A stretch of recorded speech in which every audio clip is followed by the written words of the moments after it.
বছর হায়াত যদি আল্লাহ পাকে দিতেন, 500 বছর হায়াত যদি আল্লাহ পাকে আমাকে দিতেন, 500 বছর একবার কোনো কাজ না করে আমি শুধু আল্লাহ আল্লাহ জিকির করবো, নামাজ পড়বো, আল্লাহ জিকির করবো, নামাজ পড়বো, মানে আল্লাহর ইবাদত থেকে 1 মিনিটও গাফেল হবে না। 500 বছর ইবাদত করার জন্য বউ বেটি দুনিয়াদারি এগুলো থেকে আলাপ হয়ে পার চলে গেছে। ফারাকুল মাল একবার কোনো ঝামেলা মাথায় নেবে না, এই জন্য পার চলে গেছে। পার চলে গেছে, খাবে কি? ইবাদত করতে তো শক্তি লাগবে।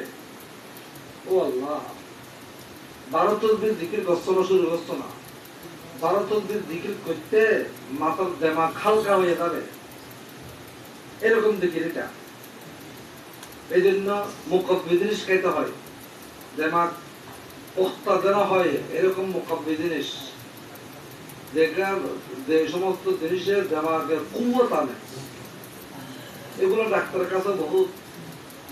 সবচাইতে মুকব্বি জিনিস হলো মধু। মধু যারা খাইতে পারবা, মধু খাও প্রত্যেকদিন সকালে, শুধু একবারে খারাপ ভাবে খাইতে না হইলেও এমন করে হাতে ডালি এমন এমন করে খাও।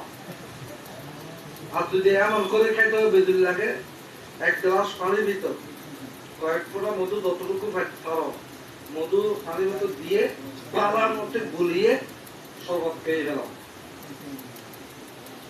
4টা বিয়ে করতে হবে, এত শক্তি আসে।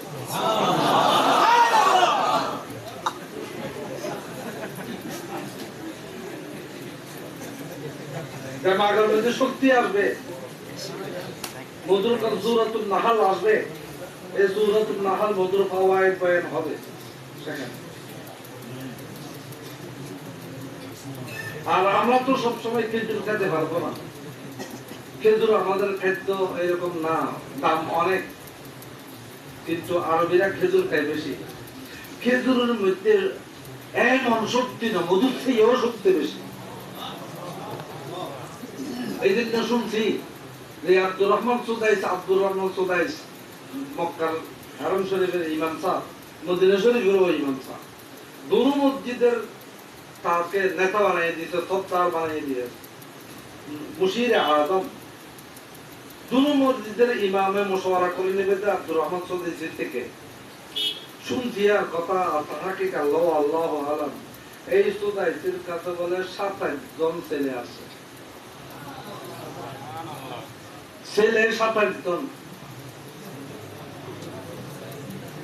এত শক্তি তাদের।